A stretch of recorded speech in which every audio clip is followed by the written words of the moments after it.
সৎ এবং নিষ্ঠাবান থেকে মানব সেবা করাই আমার একমাত্র উদ্দেশ্য।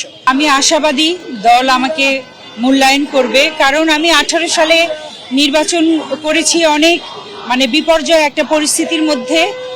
তারপরে আমি পিছপা হইনি। সেই সময়টা খুবই বিপদ সংকুল ছিল। আমি আমার জীবন হাতে নিয়ে আমি চলাফেরা করেছি।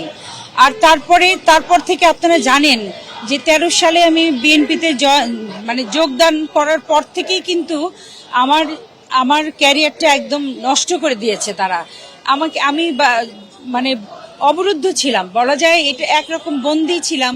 আমি আমার দেশের মাটিতে দীর্ঘদিন আমি গান গাইতে পারিনি। একজন শিল্পীর যখন কণ্ঠরোধ করা হয় সেটাকে আসলে বন্দিত্বই বলা যায়। তো যাই হোক, সেগুলো আমি সবকিছু ভুলে যেতে চাই। আমি নতুন করে আশায় বুক বেঁধেছি। আমি সারা জীবন আমার দেশের মানুষের জন্য, সামাজিক সমস্ত বৈষম্যর জন্য, অসহায় মানুষের জন্য এবং সুবিধাবঞ্চিত শিশু, বৃদ্ধ, অসহায় বৃদ্ধদের জন্য আমি কাজ করে গেছি। আমার অনেকগুলো অর্গানাইজেশন আছে, তার সাথে আমি ওতপ্রোতভাবে জড়িত। কি বুঝলেন ভাই? অনলি যেটাই চাই। আমি সেই কাজগুলোই একদম অনেক বড় পর্যায়ে ছড়িয়ে দিতে চাই। আমি মহান সংসদে দাঁড়িয়ে এই জনগণের কথা বলতে চাই, জনগণের দুঃখের কথা বলতে চাই, এবং অবশ্যই আমি একজন কণ্ঠশিল্পী।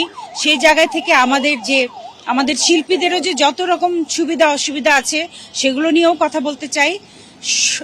এক কথায় বলতে গেলে মানব সেবা, সৎ এবং নিষ্ঠাবান থেকে মানব সেবা করাই আমার একমাত্র উদ্দেশ্য।